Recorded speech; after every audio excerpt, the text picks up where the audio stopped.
But if you know what's going on in the spiritual world as well as the physical world, as well as the sort of hierarchies and the elemental worlds, then you're really getting to see a full picture. It's like what grandfather about, Darwin. It's a theory, but it's just not taking in the whole picture. We need to start taking in the whole picture. We need to know what's going on inside as well as outside. Not just the outside stuff, the inside stuff. And quite frankly, the inside stuff's more important because it determines the outside stuff. That takes us back to thinking, alpha thinking and beta thinking. That's right. That makes all the sense in the world to me.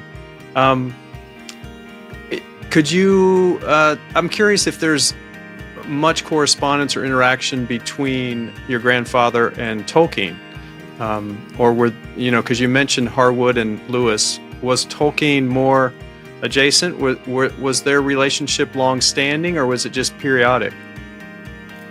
I think grandfather and Tolkien was just periodic. So Harwood, grandfather and Lewis, they were friends at university. From the first term of the first day at university, they were friends. And it was Leo Baker who introduced them, who was also an anthroposopher. So they had this kind of friendship.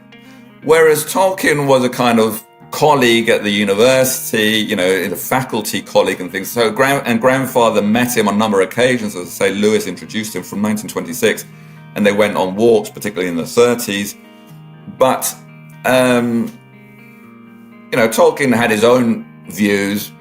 My family's Catholic, so I'm comfortable with Tolkien's Catholicism.